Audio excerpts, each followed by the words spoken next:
அப்படிங்கிற வார்த்தை அதுல இருக்கும். ரெக்கார்டிங் பாஸ் ஆயிடும்.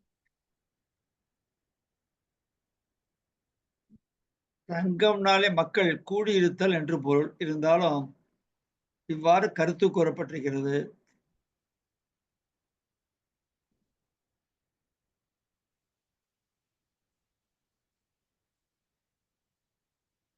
இந்த தமிழ் மாலைங்கிறது நம்ம ஆழ்வார்கள் பாசுரம் எல்லாத்துக்குமே சொல்லுவா.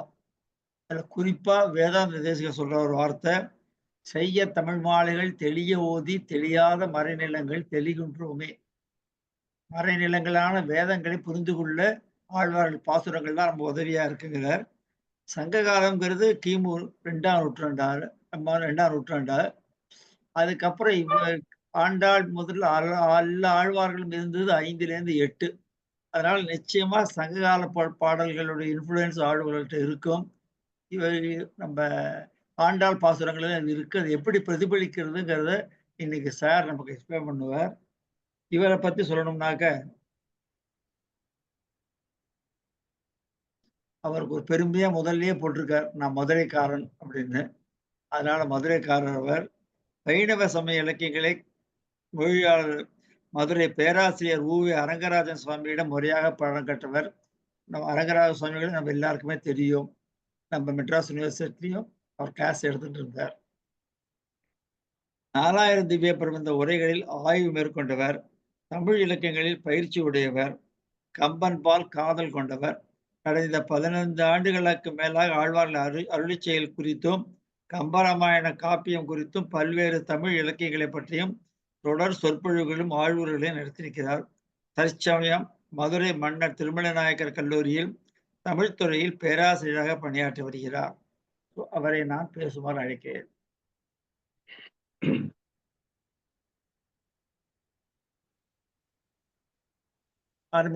சென்னை ஆரம்பிக்கலாமா? சென்னை பல்கலைக்கழகத்தினுடைய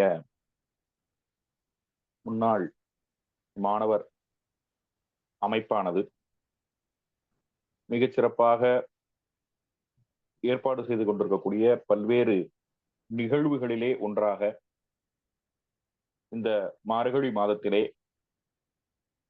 ஆண்டாள் நாச்சியாருடைய அருந்தமிழை பற்றி சிந்திப்பதற்கு நல்வாய்ப்பாக இந்த நிகழ்விலே அடியனுக்கு பேச வாய்ப்பளித்த பெருமக்களுக்கு முதலில் அடியனுடைய நன்றிகளை தெரிவித்துக் கொள்கின்றேன்.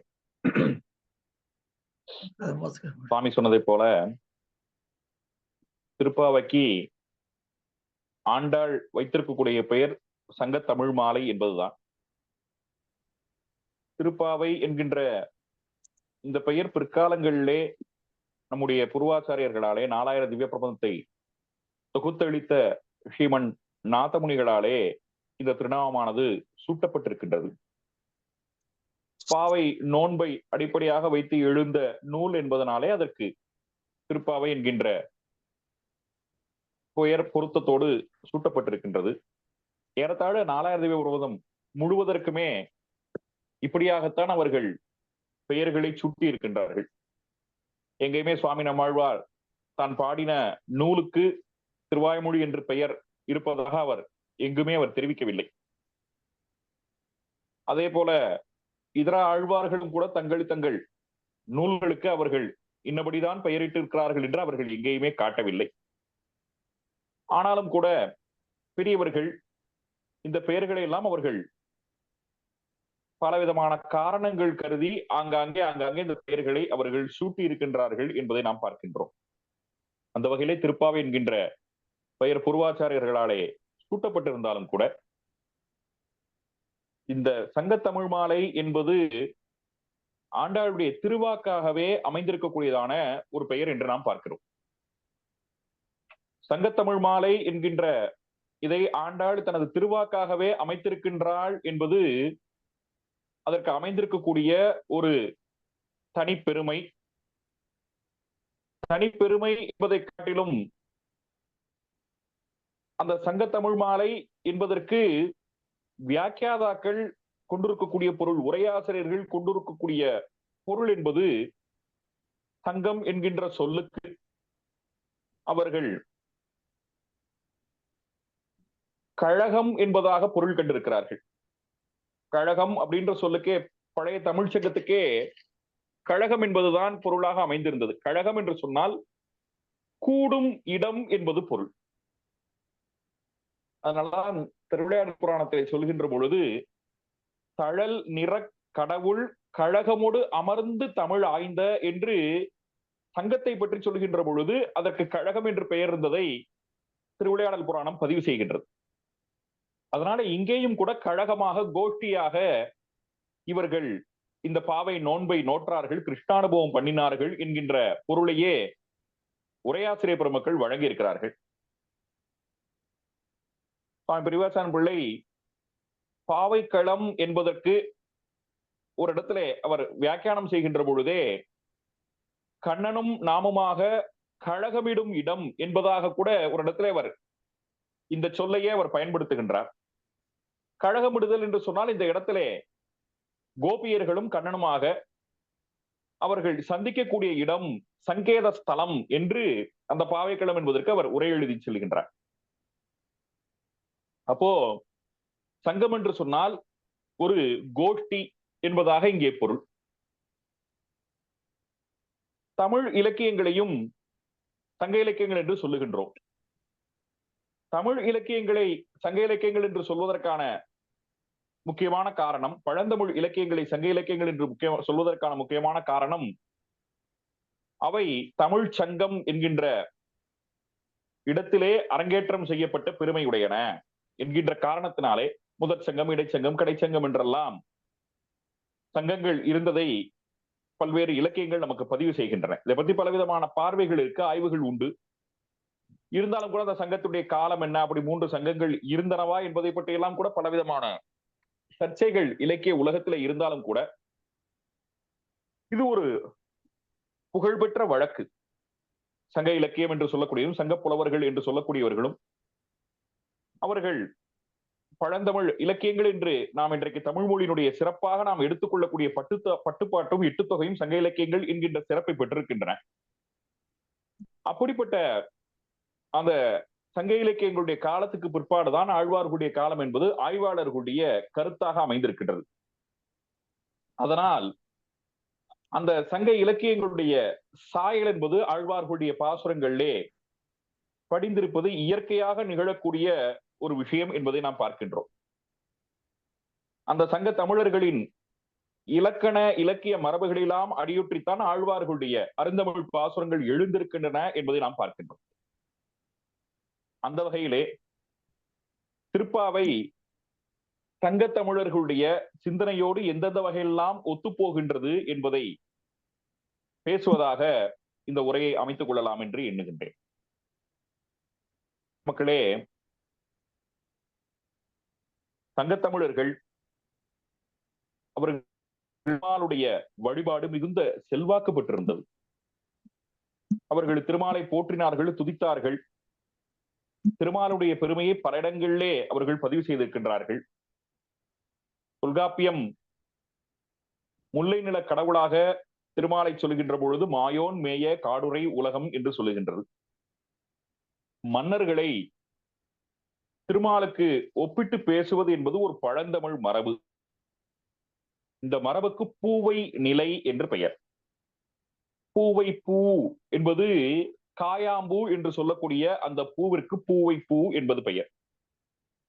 இந்த காயாம்பூ என்பது இருக்கின்றதே, அது நீல நிறம் கொண்டது, திருமாலினுடைய நிறத்தை ஒத்துள்ளது.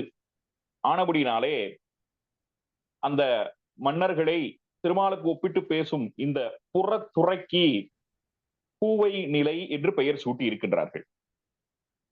இந்த பூவை நிலை என்பது அந்த மன்னர்களை திருமாலுக்கு ஒப்பிட்டு பேசுவதற்கான காரணம் என்ன என்று சொன்னால், இந்த மன்னருக்கும் திருமாலுக்கும் பொதுவான ஒரு தன்மை இருக்கின்றது. ஒப்பிட வேண்டும் என்று சொன்னால் 2 பேர்ட்ட என்ன பொதுவாக இருக்கோ அதை வச்சுதான் ஒப்பிட முடியும். அந்த வகையில இவர்கள் இருவரிடத்திலேயும் பொதுவாக இருக்கக்கூடிய பண்பு என்று சொல்லக்கூடியது காத்தல் தொழில். திருமால் உலகை காக்கும் தெய்வமாக இருக்கின்றான், காக்கும் கடவுளாக கண்ணபிரான் இருக்கின்றான் என்கின்ற காரணத்தினாலே அந்த காத்தல் தொழில் அவனிடத்திலே அமைந்திருக்கக்கூடிய அந்த சிறப்பை பற்றி அந்த ஒற்றுமையை அடிப்படையாக கொண்டு திருமாலை அந்த அரசர்களோடு ஒப்பிட்டு பேசக்கூடிய வழக்கம் என்பது அமைந்திருந்தது. ஆழ்வார்களும் இதை பதிவு செய்கிறார்கள். திருவுடை மன்னரை காணில் திருமாலை கண்டேனே என்னும் என்று ஆழ்வார்களும் இதை பதிவு செய்திருக்கின்றார்கள். இந்த வழக்கம் மிக நீண்ட வழக்கமாகவும் இருந்தது. திருவாலங்காட்டு செப்பேடு சோழர்களுடைய வரலாற்றை அறிவதற்கு மிக பெரும் துணை செய்யக்கூடிய திருவாலங்காட்டு செப்பேட்டிலே ராஜராஜ சோழனை சொல்லுகின்ற பொழுது சுந்தர சோழனுக்கு அவன் மகனாக பிறந்திருக்கிறான். சுந்தர சோழனுக்கு மகனாக பிறந்திருக்கக்கூடிய அவன் எப்படி பிறந்திருக்கிறான் என்று சொன்னால் தன்னுடைய கைகளிலே சங்க சக்கர ரேகைகள் அவனிடத்திலே இருக்கின்றன என்று காட்டுகிறார்கள். அந்த சங்க சக்கர ரேகைகளோடு அவன் பிறந்திருக்கிறானே, இது எப்படி இருக்கின்றது என்றால் கைகளிலே சங்க சக்கர ரேகைகளோடு முரண் என்கின்ற அசுரனை அழித்த முராரியாகிற திருமாலே மீண்டும் பிறந்திருக்கிறார் என்பதாக ராஜராஜ சோழனுடைய பிறப்பை பற்றி பேசுகிறார்கள். ராஜராஜ சோழனை திருமாலாகவே சொல்லக்கூடிய வழக்கம் இது. ராஜராஜ சோழன் மட்டுமல்ல, எல்லா மன்னர்களையுமே அவர்களுக்கு திருமாலுடைய அம்சம் இல்லை என்று சொன்னால் சாஸ்திரமே அப்படிதான் பல இடங்களிலே காட்டி இருக்கிறது. விஷ்ணு அம்சம் பொருந்தாத ஒருத்தனுக்கு ராஜ்யபாரம் பண்ணக்கூடிய வாய்ப்பானது அவனுக்கு பிறவியிலே கிடைக்காது என்று ஒரு நம்பிக்கை இருக்கின்றது. அந்த நம்பிக்கையினுடைய நீட்சி தான் இதெல்லாம். அதனாலே ஒருத்தன் அரசனாக இருக்கிறான் என்று சொன்னால் அந்த அரசனிடத்திலே கண்டிப்பாக விஷ்ணுடைய அம்சம் குடியிருக்கும் என்பது பாரதத்தினுடைய பெரு நம்பிக்கைகளிலே ஒன்று. அந்த நம்பிக்கை தான் பூவை நிலை என்கின்ற பெயரிலே தொல்காப்பியராலே பதிவு செய்யப்பட்டிருக்கின்றது.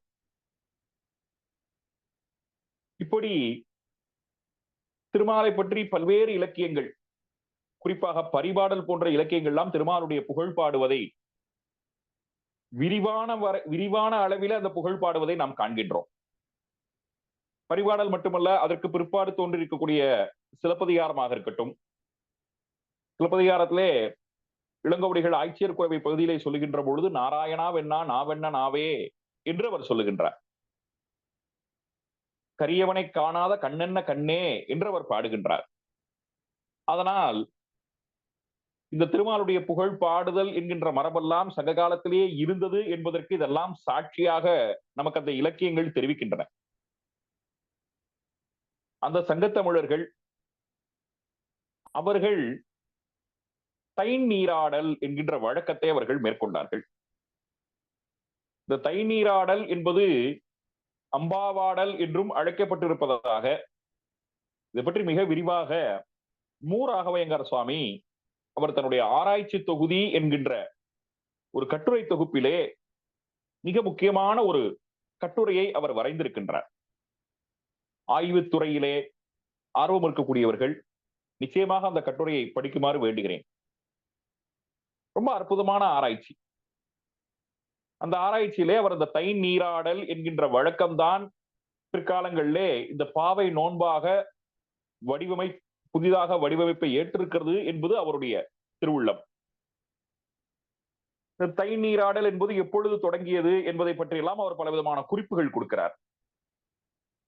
அவர் தரும் குறிப்பின் அடிப்படையில பார்க்கின்ற பொழுது மார்கழி மாதத்து பௌர்ணமியிலே தொடங்கி தை மாதத்து பௌர்ணமி வரையிலுமான ஒரு மாத காலம் சாந்திரமானம் என்று சொல்லக்கூடிய அந்த நிலவினுடைய செல்கையை அடிப்படையாக வைத்துக் கொண்டு, சௌரமான பஞ்சாங்கமாக இல்லாமல் சூரியனை அடிப்படையாக வைத்துக் கொண்டு இல்லாமல் சாந்திரமானம் என்று சொல்லக்கூடிய நிலவை அடிப்படையாக வைத்துக் கொண்டிருக்கக்கூடிய அந்த பஞ்சாங்கத்தை அடிப்படையாக வைத்து இந்த நோன்பு நோக்கப்பட்டது.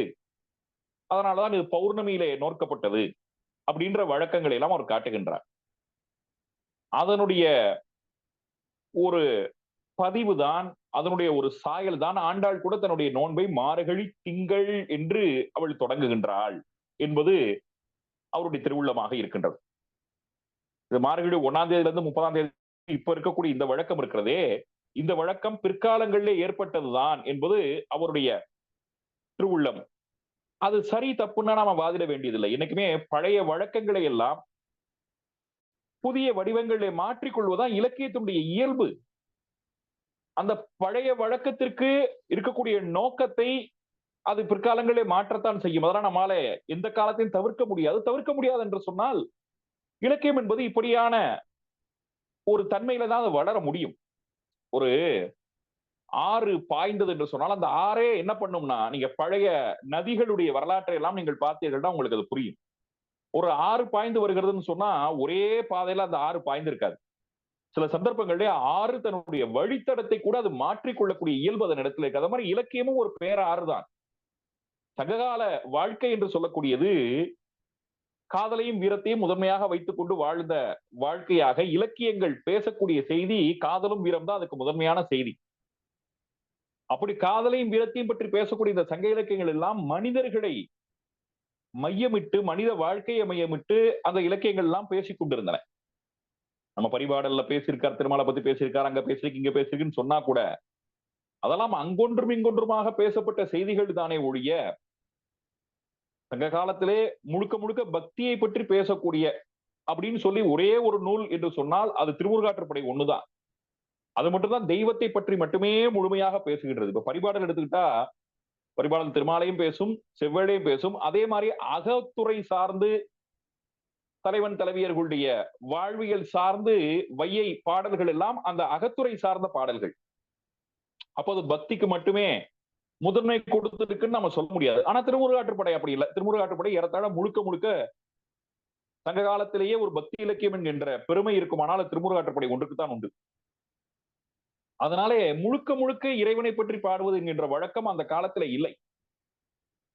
ஆனால் பக்தி இலக்கிய காலத்தில் இவர்கள் என்ன செய்தார்கள்? அந்த சங்க மரபை மாற்றுகின்றார்கள். அந்த சங்க மரபை எப்படி மாற்றுகின்றார்கள்?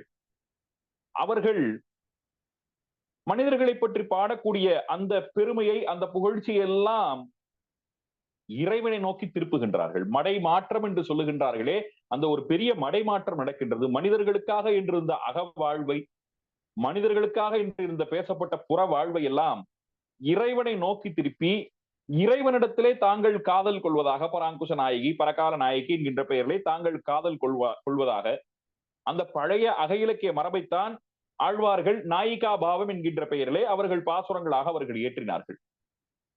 அந்த பழைய மரபிலே இருந்தவற்றையெல்லாம் விவரித்து பிள்ளை பேற்றை பற்றி, பிள்ளைகளை பற்றி, குழந்தைகளை பற்றி பாடுவது என்பது சங்க இலக்கியத்திலே இவ்வளவு விரிவாக கிடையாது. ஆனால் பெரியாழ்வார் கண்ணனை குழந்தையாக பாவிக்கல. அதான் ஒரு பெரிய சுவாரஸ்யம். பெரியாழ்வார் பிள்ளைத்தமிழ் இருக்கின்றதே. இங்க மதுரையில பேராசிரியர் மாப்பை சீனிவாசன் என்று பெரும் தமிழறிஞர் இருக்கின்றார். அவர் அடிக்கடி சொல்லுவார், ஜெகநாதன் உள்ளபடியே பிள்ளைத்தமிழ்னு சொன்னா அது பெரியாருடைய பிள்ளைத்தமிழை தான் சொல்லணும். ஏன்னா மற்ற பிள்ளைத்தமிழ்களுக்கு எல்லாம் என்ன இலக்கியம்னா தெய்வத்தையோ அரசனையோ குழந்தையாக பாவித்து என்று அதை சொல்லுவார்கள். குழந்தையாக பாவித்துன்னு சொன்னா குழந்தையாக அவர்கள் குழந்தை அல்லர்ன்னு அர்த்தம். அவர்கள் வளர்ந்து பெரியவர்களாகி விட்டார்கள். அவர்களை நாம் குழந்தையாக கற்பனை செய்து கொண்டு அவர்களுடைய பிள்ளை பருவத்தில் இப்படி எல்லாம் இருந்திருப்பார்கள் என்று பாட முடியும். ஆனா கிருஷ்ணனை பொறுத்தளவிலே கண்ணன் அவன் பிள்ளை கனி அமுது.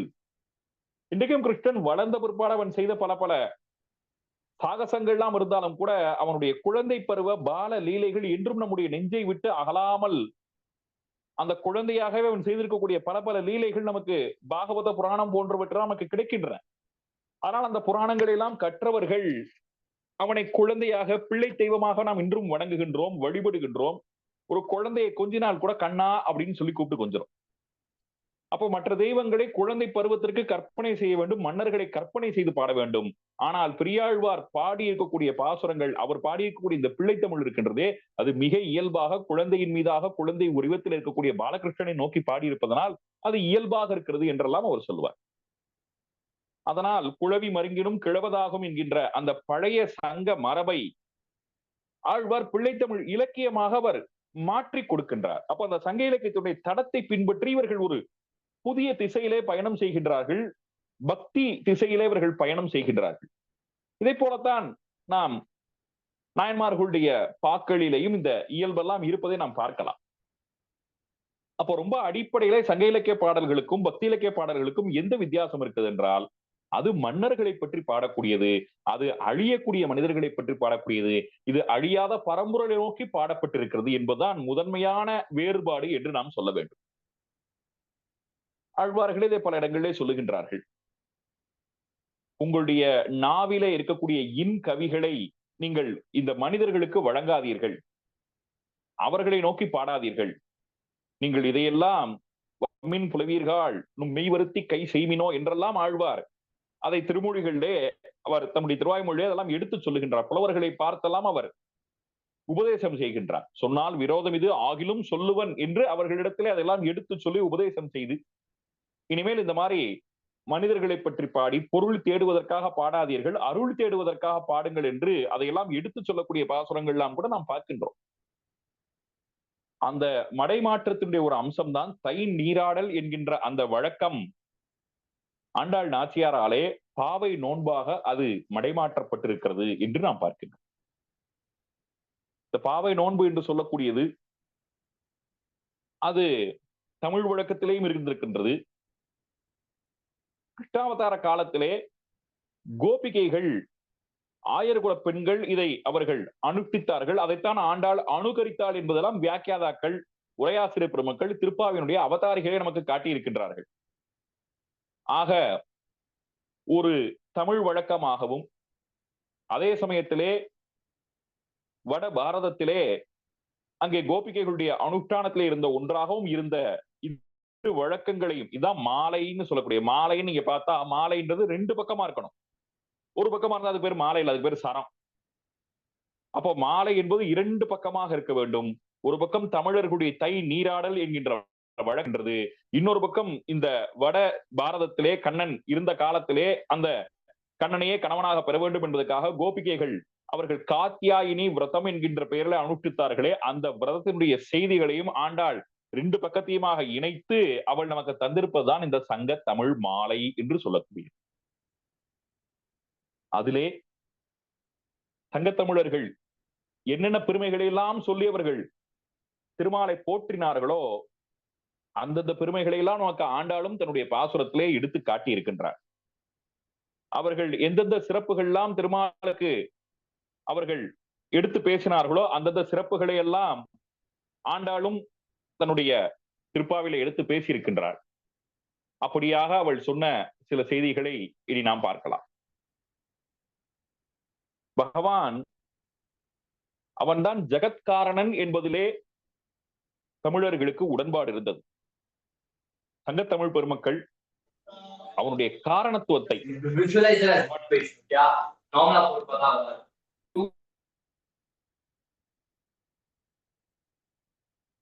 சங்கத்தமிழ் பெருமக்கள் அவனுடைய இந்த காரணத்துவத்தை அவர்கள் நமக்கு பல இடங்களிலே காட்டியிருக்கின்றார்கள். பரிபாடலை ஒரு இடத்திலே சொல்லுகின்ற பொழுது, பொன் அணி நேமி வலம் கொண்ட ஏந்திய மன்னிய முதல்வனை என்று அவனை முதல்வன் என்பதாக அந்த சங்க தமிழ் இலக்கியங்கள் காட்டுகின்றன. ஆழ்வார்கள் அவனுடைய முதல்வனாக இருக்கக்கூடிய தன்மையை பல இடங்களில் பாடியிருக்கிறார்கள். ஆனால் ஆழ்வார்களுடைய காலத்துக்கு முன்பாகவே சங்கத்தமிழர்களும் இந்த கருத்துக்களை அவர்கள் ஏற்றுக்கொண்டார்கள் என்பதற்கு நமக்கு பரிபாடல் சாட்சியாக இருக்கின்றது. அந்த முதல்வன் என்கின்ற அந்த இயல்பைத்தான் ஆண்டாள் ஊழி முதல்வன் என்கின்ற சொற்றொடரினாலே நமக்கு அவள் உணர்த்துகின்றாள்.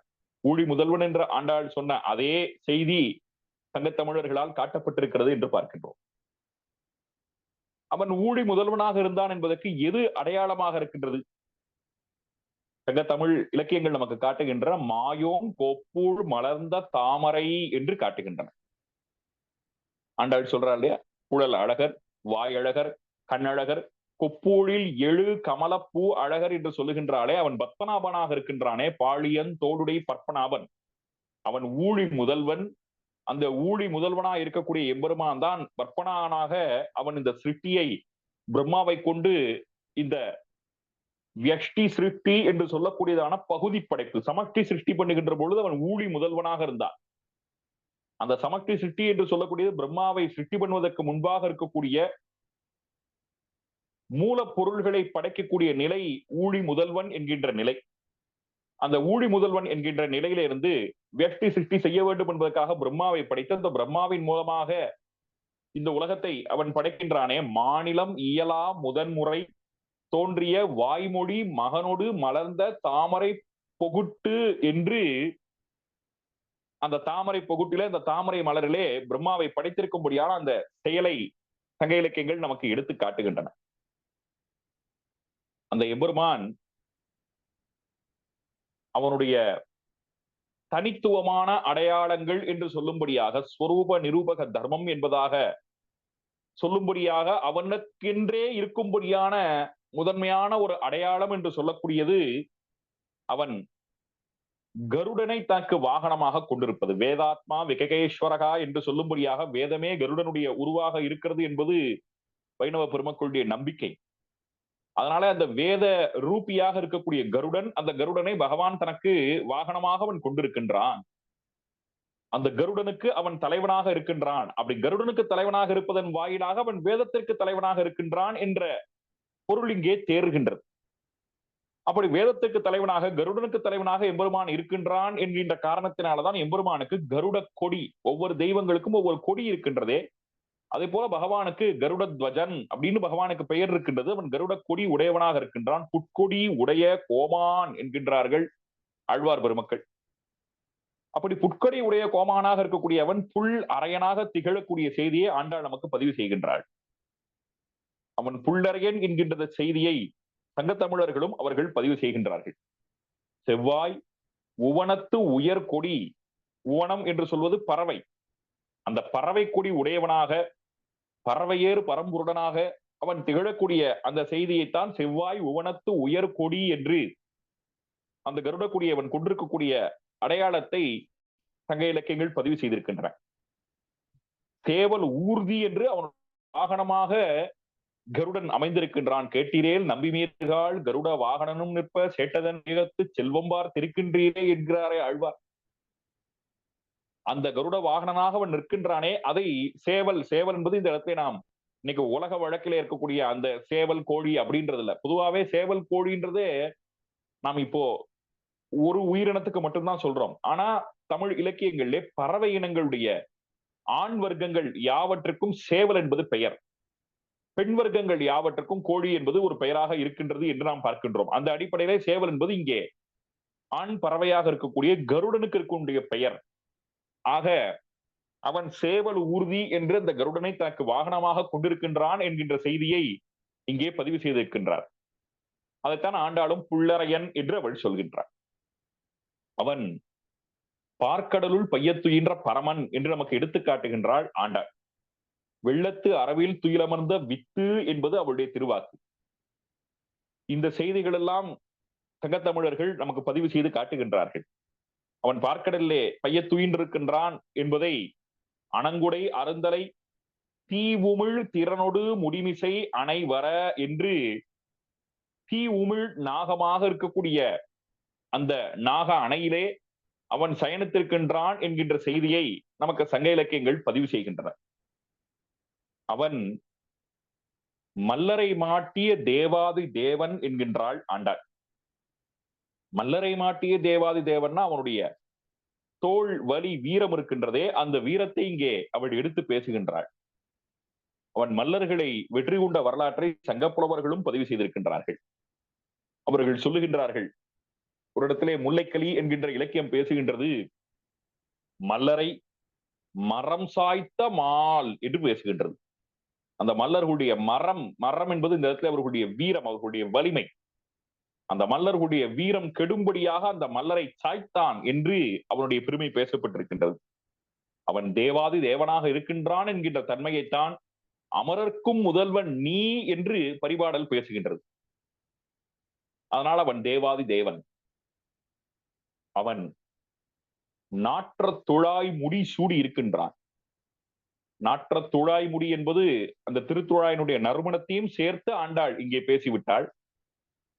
அந்த நாற்ற துழாய் முடி என்பதும் கூட எப்படி அவன் கருடாரூடனாக இருக்கின்றானோ அதை போல அவனிடத்தில் இருக்கக்கூடிய ஸ்வரூப நிரூபக தர்மமாக இருக்கக்கூடிய அவனை அடையாளப்படுத்தக்கூடிய முதன்மையான அடையாளங்களுக்குள்ளே ஒன்றாக இருக்கின்றது நாற்ற துழாய் முடி என்பது. அந்த நாற்ற துழாய் முடி அவனை நமக்கு எடுத்து காட்டுவதிலே முதன்மையான அடையாளங்களிலே ஒன்று என்று காட்டுகிறார்கள். அவன் திருத்துழாய் மாலை சூடி இருப்பது என்பது அவன் பரமாத்மா என்பதற்கு லட்சணம். அதனால்தான் தமிழர்கள் சொன்னார்கள், துறக்கம் மோட்சம் இருக்கின்றது. இந்த மோட்சம் என்று சொல்லக்கூடியது பகவான் ஸ்ரீமன் நாராயணனாலே வழங்கப்படுவது. அந்த நாராயணன் எப்படிப்பட்ட நாராயணன்னா, நாறு இணறு துழாய் முடியான் நல்கின் அல்லது எளிதோ வீடு பெரு துறக்கம் என்று அவர்கள் சொல்லுகின்றார்கள். நாரினர் துழாய் முடி என்று அந்த திருத்துழாய் அதை அவன் சூடி இருக்கின்றானே, அது நாற்ற துழாயாக இருக்கின்றது, நறுமணம் பொருந்தியதாக இருக்கின்றது என்பதை சங்க புலவர்களும் அவர்கள் பதிவு செய்திருக்கின்றார்கள். அவன் திருத்துழாய் மாலை அணிந்தவனாக, துளசி மாலாதாரி என்பதாகத்தான் அவனுடைய அடையாளம் சங்க இலக்கியங்களிலேயும் பதிவு செய்யப்பட்டிருக்கின்றது. ஆண்டாலும் நாற்ற துழாய்முடி நாராயணன் என்று அவனை போற்றுகின்றார். அவன் மிக விரும்பி அவதரித்திருப்பது ஆயர் குலத்திலே. அப்படி அவன் ஏன் ஆயர் குலத்தை விரும்பி அவதரித்தான் என்று சொன்னால், அந்த குலத்துக்கு ஒரு பெருமை காட்டுகின்றாள் ஆண்டாள். என்ன பெருமை? அவர்கள் குற்றம் ஒன்றும் இல்லாத கோவலர்கள். அந்த கோவலர்களுடைய குடியிலே, குலத்திலே ஒரு பெண் பிள்ளை பிறந்தால் அவளை சொல்லுகின்ற பொழுதே கோவலதம் பொற்கொடியே என்று அவளை அழைக்கிறார்கள். அதனாலே குற்றம் ஒன்று இல்லாத தன்மை இந்த கோவலர்களிடத்திலே, இந்த முல்லை நிலத்து மக்களிடத்திலே இருக்கின்றது என்று ஆண்டாள் எடுத்து காட்டுகின்றாள். இதை ஆண்டாள் மட்டும் எடுத்து காட்டவில்லை. கண்ணகியும் கோவலனையும் மதுரைக்கு அழைத்து வருகின்றார் கவுந்தியடிகள். அப்படி மதுரைக்கு அழைத்து வருகின்ற பொழுது அவர்களை நம்பிக்கையான ஒரு இடத்திலே அடைக்கலமாக அவர்களை ஒப்புவிக்க வேண்டும். அப்படி ஒப்படைத்து அவர்களை பத்திரப்படுத்தினால், அதுக்கப்புறம் கோவலன் அவன் போய் அவர்களுக்கு இருக்கக்கூடிய வணிக திறனாலே வணிகர்களுடைய வீதிகளிலே அல்லது வணிகர்கள் அவர்களுடைய சமூக மக்கள் வாழக்கூடிய இடங்களிலே சென்று அவர்கள் பிற்பாடு சேர்ந்த மதுரையிலே அவர்களுடைய வாழ்க்கையை, புதிய வாழ்க்கையை அவர்கள் தொடங்கி விடுவார்கள். ஆனால் அந்த புதிய வாழ்க்கையை தொடங்குகின்ற வரை அவர்களை பத்திரப்படுத்த வேண்டுமே, அவர்களை அடைக்கலமாக நாம் ஒரு இடத்திலே கொடுக்க வேண்டுமே, யாரிடத்திலே கொடுக்கலாம், யாரை நம்பி கொடுக்கலாம் என்று அந்த கவுந்தியடிகள் சிந்திக்கின்ற பொழுது அவளுக்கு கண்களிலே தெரிபவர்கள் ஆயர்கள், இந்த குற்றம் ஒன்று இல்லாத கோவலர்கள். ஏன் என்று சொன்னால், அவர்களுடைய வாழ்க்கை இருக்கின்றதே, ஆக்காத்து ஆப்பயன் அளிக்கும் கோவலர் வாழ்வில் ஓர் கொடும்பாடு இல்லை என்கின்றார் இளங்கோவடிகள் கவுந்தியடிகளின் வாக்கினை. இந்த கோவலர் வாழ்க்கை ஒரு கொடும்பாடு அற்ற வாழ்க்கை. கத்திரியர்களாக இருப்பவர்கள் ஏதோ ஒரு சந்தர்ப்பத்திலே அவர்கள் போரிலே ஈடுபட்டுத்தான் ஆக வேண்டும். அவர்கள் அந்த போரிலே ஈடுபடுகின்ற பொழுது பலரையும் கொண்டுதான் தீர வேண்டும், வேறு வழி இல்லை. வைசியர்களாக இருப்பவர்கள், வாணிகம் செய்பவர்கள் ஏதோ ஒரு பொருளை விலையை கூடுதலாகவோ குறைத்தலாகவோ ஏதோ ஒரு ஏமாற்றம் செய்துதான் அந்த பொருளுக்கு அவர்கள் உரிய தொகையை அவர்கள் பெற இயலும். இந்த ஏமாற்றம்னு சொல்றது அவர்களுடைய குல தர்மம் தான். அதையெல்லாம் பெரும் பாவமாகவோ பிழையாகவோ குற்றமாகவோ சொல்ல கிடையாதுதான். ஆனாலும் கூட இதையெல்லாம் அவர்கள் ஏதோ ஒரு வகையிலே செய்தாக வேண்டும். ஆனால் இதையெல்லாம் செய்வதற்கான தேவையே இல்லாதவர்கள், குற்றமே அற்றவர்களாக இந்த கோவலர்கள் இருக்கின்றார்கள். அவர்களுடைய தொழில் என்ன? ஆ காத்தல். அந்த ஆ பயன், அந்த ஆவிலே இருந்து பசுக்களிடத்திலிருந்து கிடைக்கக்கூடிய அந்த பொருள்களை பெற்று அதை மற்றவர்களுக்கு வழங்குவது என்று குற்றமற்ற தொழிலை அவர்கள் மேற்கொண்டிருக்கிறார்கள். ஆனபடினாலே அவர்கள் குற்றமொன்றில்லாத கோவலர்கள் என்று இளங்கோவடிகளும் ஆண்டாளும் ஒரே குரலிலே நமக்கு பேசுகின்றார்கள். அப்படிப்பட்ட கோவலர் குலத்தில்தான் கண்ணன பெருமான் அவதரித்தான். அவன் எப்படி இருக்கின்றான்? முகில் வண்ணனாக இருக்கின்றான். இந்த முகில் வண்ணனாக இருக்கின்றானே, அவன் முகில் வண்ணனாக இருக்கின்ற செய்தியை நமக்கு சங்க இலக்கியங்கள் காட்டுகின்றன. எப்படி? இருஞ்சூல் வருமழை புரையும் மாமெய். முன்னாடியே ஆண்டாள் சொல்லியிருக்கா. இந்த எம்பெருமான் எப்படி இருக்கின்றான்? ஊழி முதல்வன், உருவம்போல் மெய் கருத்து என்று காட்டுகின்ற பொழுதே இந்த கருமை நிறம் அவனிடத்துல இருப்பதை காட்டுகின்றாளே, அந்த கருமை நிறம் எப்படி இருக்கின்றது என்று நமக்கு தமிழ் புலவர்கள் காட்டுகின்றார்கள். இருஞ்சூல், சூல்னா கர்ப்பம்னு அர்த்தம். அந்த கர்ப்பம் தரித்திருக்கும்படியாக மேகங்கள், மேகங்களுக்கு கர்ப்பம்னா என்ன? மழை நீரை அப்படியே முகர்ந்து அங்க அவள் பாடுகின்றாள் அல்லவா? அப்படியே ஆழி உள் புக்கு முகர்ந்து கொடு என்று பாடுகின்றாளே, அப்படி இருஞ்சூல். அந்த இருஞ்சூல் வருமழை, எந்த நிமிடத்திலையுமே மழையை பொழியலாம் என்று அப்படியே பூர்ண கர்ப்பம், எந்த நிமிஷத்தையும் குழந்தை பிறக்கலாம்ன்ற மாதிரியாக இருக்கக்கூடிய அந்த சூர்பெண்டீர் என்று சொல்லுகின்றோமே, அதை போல அப்படியே பூர்ண கர்ப்பமாக மழை புரையும், அப்படியாக இருக்கக்கூடிய புரைதல் என்பது இங்கே புரையும் என்பது உவம உருபு. அதை போல இருக்கக்கூடிய மாமை பெருமாளுடைய திருமேனி இருக்கின்றதே, அந்த மெய் கருத்து இருக்கின்றதே, அது எப்படி கருத்து இருக்கின்றது என்றால் இதை போல கருத்து இருக்கின்றது. அவன் ஓங்கி உலகளந்த உத்தமனாக இருக்கின்றான். அவன் ஓங்கி உலகளந்த உத்தமன் என்ற ஆண்டாள் பேசுகின்றாலே, அதை அப்படியே முல்லைப்பாட்டு தொடக்கத்திலேயே அந்த உலகளந்த வரலாற்றைத்தான் சொல்லுகின்றது. மா தாங்கு தடக்கை நீர் செல நிமிர்ந்த மால் போல என்று பேசுகின்றது. இந்த மேகமானது அப்படியே நீரை பருகி அப்படியே உயரத்துல அப்படியே மேலே போய் அப்படியே அந்த மேகமானது தங்கி நிற்கிறது. எப்படி இருக்கின்றது என்றால், மகாபலியினுடைய வேள்வியிலே சென்று தன்னுடைய நீண்ட திருக்கைகளினாலே அவன் தாரை வார்த்து தந்தானே, அந்த தீர்த்தத்தை பெற்று அப்படி அந்த தீர்த்தத்தை பெற்ற காரணத்தினாலே மகிழ்ந்து நீர் செல நிமிர்ந்த மால் என்று அந்த முல்லைப்பாட்டினுடைய ஆசிரியர் நப்பூதனார் நமக்கு அந்த திரிவிக்ரம அவதாரத்தை காட்டுகின்றார். வாமன ரூபத்திலிருந்து திரிவிக்ரமனாக வளர்ந்த அந்த கோலத்தை அவர் காட்டுகின்றாரே, அதைத்தான் ஆண்டாள் ஓங்கி உலகளந்த உத்தமன் என்று பாடுகின்றாள். அம்பரம் ஊடறுத்து உலகளந்த உம்பர் கோமானே என்று பேசுகின்றாள். அன்று இவ் உலகம் அளந்தாய் அடி போற்றி என்று போற்றுகின்றார். அந்த திரிவிக்ரமனைத்தான் தமிழ் பெருமக்கள் அவர்களும் பல இடங்களிலே கொண்டாடி இருக்கின்றார்கள். அதே போல அவர்களாலே மிகவும் கொண்டாடப்பட்ட அவதாரம் ஸ்ரீராம அவதாரம். கொண்டாடப்பட்டுதல் அப்படின்னு சொன்னா ராமபிரானுடைய எந்த தன்மையை அவர்கள் பேசியிருக்கிறார்கள் என்று பார்க்க வேண்டும்.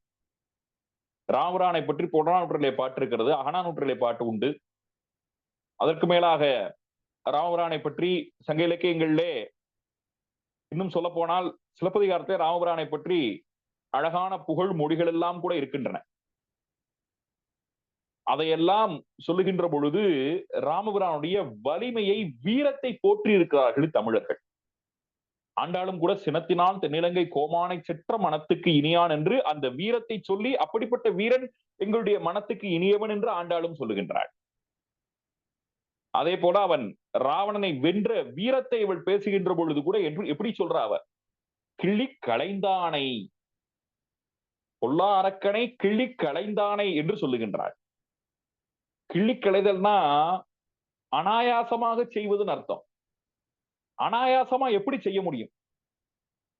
ஏன்னா அவன் பெரு வீரன். அவன் வீரன் என்பதை தமிழ் பெருமக்கள் ஏற்றுக்கொண்டார்கள். சொல்லுகின்ற பொழுதே ஒரு அகநானூற்று பாட்டிலே சொல்லுகின்றார்கள், கடுந்திரள் ராமன் உடன்புணர் சீதையை வலித்தகை அரக்கன் வவ்விய ஞான்று என்று அந்த பாடல்ல இருக்கக்கூடிய செய்தி. கடுந்திரள் ராமன், ராமனை சொல்லுகின்ற பொழுது என்ன சொல்லங்கே பயன்படுத்தப்படுகின்றது? கடுந்திரள். திரள்னா வலிமைன்னு அர்த்தம். நல்ல கடுமையான, கடுமை என்பதற்கு வேகம்னு ஒரு அர்த்தம். நல்ல வேகமும் விரைவும் வலிமையும் பொருந்தியவனாக ராமன் இருக்கிறான் என்று அந்த பாடல் நமக்கு ராமபிரானை சொல்லுகின்றது. இன்னொரு பாட்டிலே சொல்லுகின்ற பொழுது, வெல்போர் ராமன் அருமறை கவித்த ஆலம் போல என்று, வெல்போர் ராமன், போரிலே வெல்வதையே தனக்கு இயல்பாக கொண்டிருப்பன். வினைத்தொகை வெல்போர்ன்றது. ஒரு போர்னு வந்துட்டா வென்ற போர், வெல்லுகின்ற போர், வெல்லும் போர் என்று எந்த போரிலேயும் அவன் வெற்றி வெற்றி வெற்றி, தோல்வி என்பதே அறியாத ஒருவனாக ராமபிரான் இருக்கின்றான் என்பதைத்தான் சங்கப்புலவர்கள் வெல்போர் ராமன் என்று அவர்கள் நமக்கு எடுத்துரைக்கிறார்கள்.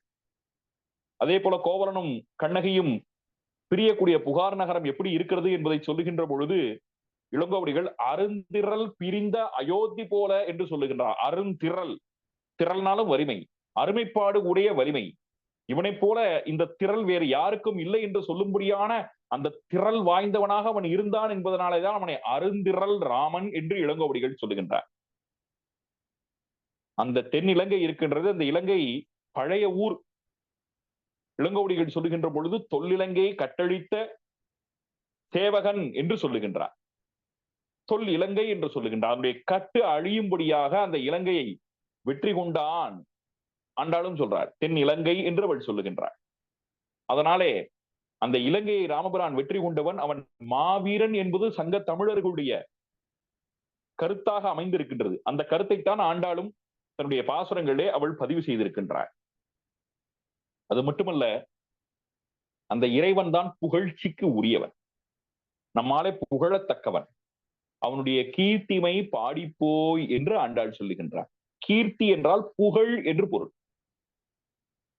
தொல்காப்பியர் பூவை நிலையை சொல்லுகின்ற பொழுது தாவா விழுப்புகழ் பூவை நிலை என்று அவர் சொல்லுகின்றார். விழுப்புகழ், புகழ் என்பதே பெருமை வாய்ந்தது. விழுப்புகழ் என்பது சிறந்த புகழ். தாவா விழுப்புகழ், குறையாத விழுப்புகழ். அப்படி குறையாத விழுப்புகழை, பெருமையை உடையவன் எம்பெருமான். இன்னொரு இடத்திலே சொல்லுகின்ற பொழுது தேயா விழுப்புகழ் தெய்வம் என்று திருமாலை பேசக்கூடிய ஒரு சங்க பாடல் உண்டு. தேயா விழுப்புகழ்னா அவனுடைய புகழ் தேயவே தேயாது, என்றைக்குமே குறையவே குறையாது. அப்படி குறைவற்ற புகழ் நிறைந்தவன் எம்பெருமான். அதனால அவனை சொல்லுகின்ற பொழுது தேயா விழுப்புகழ் தெய்வம் என்று அவனை பெருமையாக அவனை பேசுகின்றார்கள். அந்த புகழை, அந்த தாவா விழுப்புகழை, அந்த தேயா விழுப்புகழைத்தான் பாடுகின்றோம் என்று ஆண்டாள் சொல்லுகின்றாள். கீர்த்திமை பாடிப்போய் என்பது ஆண்டாளுடைய திருவாக்கு. அவன் ஆளின் இளையான், ஆலமா மரத்தின் இலைமேல் ஒரு பாலகனாய் ஞாலும் ஏழும் உண்டான் அரங்கத்து அரவினையான் என்று சொல்லுகின்றாரே, அந்த ஆலமா மரத்தின் இலைமேல் அவன் ஒரு பாலகனாய் இருக்கின்றான் என்கின்ற செய்தி சங்கத்தமிழர்களாலும் ஒப்புக்கொள்ளப்பட்டிருக்கின்றது. திருமால் இருக்கக்கூடிய இடங்கள் எங்கெங்கெல்லாம் திருமால் உரைகின்றார் என்று சொல்லுகின்ற பொழுது ஆலமும் கடம்பும் நல்லியாற்று நடுவும் என்று பல பல இடங்களிலே அந்த திருமால் வசிக்கின்றான் என்று சொல்லுகின்ற பொழுது அவன் வசிக்கக்கூடிய முதல் இடமாக எடுத்து சொல்லப்படக்கூடிய இடம் எது என்று கேட்டால் ஆலம் என்று, அந்த ஆலந்தளிரிலே ஆளின் நிலையானாக அவன் எழுந்தொழிக்கக்கூடிய காட்சியை சங்கத்தமிழர்கள் நமக்கு பதிவு செய்து காட்டுகின்றார்கள். இதெல்லாம் ஒரு பக்கம். அவன் பிறப்பற்றவன், ஆனாலும் கூட பிறக்கின்றான். அவன் ஏன் பிறக்கின்றான் என்றால் அஜாயமானகா பகுதா விஜாயத்தே என்று சாஸ்திரங்களிலே இவற்றை எடுத்து காட்டியிருப்பதை நாம் பார்க்கின்றோம். அவனுக்கு பிறப்பு என்பது கிடையாது. ஆனால் பிறப்பற்றவன் பல பிறப்புகளை அவன் மேற்கொள்கின்றானே, அதற்கு என்ன காரணம் என்று சொன்னால் அது நம்மீது அவன் கொண்டிருக்கும்படியான கருணை. அந்த கருணையின் காரணமாகத்தான் அவன் தோன்றுகின்றான்.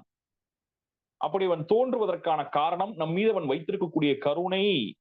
அவன் இயற்கையாகவே சுடர், ஒளி வரு முழு நலம், நில வரம்பில பல பிறப்பாய் ஒளி வரு முழு நலம் என்பது சுவாமி நம்மாழ்வாருடைய திருவாக்கு. அவனுடைய அவதாரங்கள், அவன் தோன்ற தோன்ற தோன்ற அவன் ஒளிர்கின்றான். அப்படியாக அவன் ஒளிரும்படியான தன்மையோட அவன் பிறக்கின்றானே, பல பிறவுகளை எடுக்கின்றானே. அவனுக்கு இயல்பாக பிறப்பில்லையே. இந்த செய்தியெல்லாம் தமிழ் புலவர்கள், சங்க புலவர்கள் அவர்கள் சொல்லுகின்றார்கள். பிறவா பிறப்பு இல்லை, பிறப்பித்தார் இலையே என்று சொல்லுகின்றார்கள். அவன் பிறவாத பிறப்பு என்பதே கிடையாது. என்னின்ற யோனியுமாய் பிறந்தாய் இமையோர் தலைவா என்று அவன் பிறவாத பிறப்புகளே கிடையாது. ஆனால் அவனை பிறப்பிப்பதற்கு நபர்கள் கிடையாது. பிறப்பித்தார் இலையேன்னு சொன்னா நம்ம எல்லாம் பிறப்பித்தவர்கள் உண்டு. நமக்கு தாயும் தந்தையும் உண்டு. அவனுக்கும் தாயும் தந்தையும் இருக்கிறார்களேன்னா அவர்கள் எல்லாம் அவன் தாயாகவும் தந்தையாகவும் அவனால் ஏற்றுக்கொள்ளப்பட்டவர்கள். அவன் பார்த்து ஏற்றுக்கொண்டார். நான் தசரதனுக்கு மகனாய் நான் பிறக்கிறேன், தசரதன் மதலையாய் வருகுதும் நாம் என்று கம்பராமாயணத்திலே அந்த எம்பெருமான் தசரதனை தனக்கு தகப்பனாக தேர்வு செய்த செய்தியை கம்பன் பதிவு செய்கின்றான்.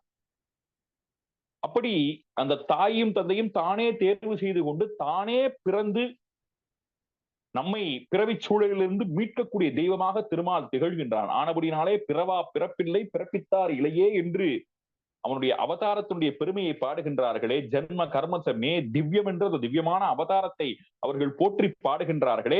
அப்படி போற்றி பாடும்படியான அந்த தன்மையை ஆண்டாளிடத்திலே பார்க்கிறோம். அவள் சொல்கின்றாள், தோற்றமாய் நின்ற சுடரே என்று அவள் சொல்லுகின்றாள். இந்த எம்பெருமானுக்கு தனித்துவமான பெயர். சங்க தமிழர்கள் அவனை மாயோன் என்று அழைத்தார்கள். இந்த மாயோன் எப்படிப்பட்டவன்? அவன் நம்முடைய பிறவியை நீக்கக்கூடிய வல்லமை வாய்ந்தவன். மாயோயே மாயோயே மறுபிறப்பருக்கும் மாசில் சேவடி மணிதிகள் உருபின் மாசில் சேவடி மாயோயே என்று அந்த மாயோனாகிற திருமாலை அவன்தான் மோட்சப்பிரதன், அவன்தான் நம்முடைய பிறவியை கெடுத்து ஆளும் பிரான் என்கின்ற பேருண்மையை சங்கத் தமிழர்கள் அவர்கள் எடுத்து காட்டினார்கள். மாயோன் என்று சொன்னால் ஆச்சரியமான சேட்டிதங்களை உடையவன். ஆண்டாளதான் தொடக்கத்திலே இவள் காட்டுறான், மாயனை மண்ணு வடமதுரை மைந்தனை என்று மாயனை என்றவளை அவனை அழைக்கின்றாள். மாமாயன் மாதவன் வைகுந்தன் என்றென்றெல்லாம் அவள் பேசுகின்றாள். அந்த மாயன் என்கின்ற இந்த திருநாமத்தை சங்கத் தமிழர்கள் மிக விருப்பத்தோட அவர்கள் சொன்னார்கள். சிலப்பதிகாரத்திலே ஆய்ச்சியர் குறவை பகுதியிலே இந்த ஆய்ச்சியர்கள் எல்லாருமாக சேர்ந்து அவர்கள் குறவை கோத்து ஆடுகின்றார்கள். அப்படி ஆடுகின்ற பொழுது என்ன சொல்லி அவர்கள் ஆடுகின்றார்கள்? எம்பெருமானே, நீ செய்த செயல்கள் எல்லாம் இருக்கின்றனவே, இவை மாயமோ மறுக்கைத்தோ, மறுக்கை தரும்படியாக ஆச்சரிய சேட்டிதன் என்று நாம் வடமொழியிலே சொல்வதை அப்படியே இளங்கோவடிகள் தமிழிலே சொல்லுகின்றாய். மாறட்டாய் மடங்களாய் அன்று மாறட்டாய், மாயமோ மறுக்கைத்தோ. உன்னுடைய இந்த செயல்கள் மடங்கள், சிங்கம் நரசிம்ம ரூபியாக என்று நீ தோன்றினாயே, இதெல்லாம் மாயமா என்று அவர்கள் ஆச்சரியப்படுகின்றார்கள். நீ கடல் வயிற்றை கலக்கினாய்.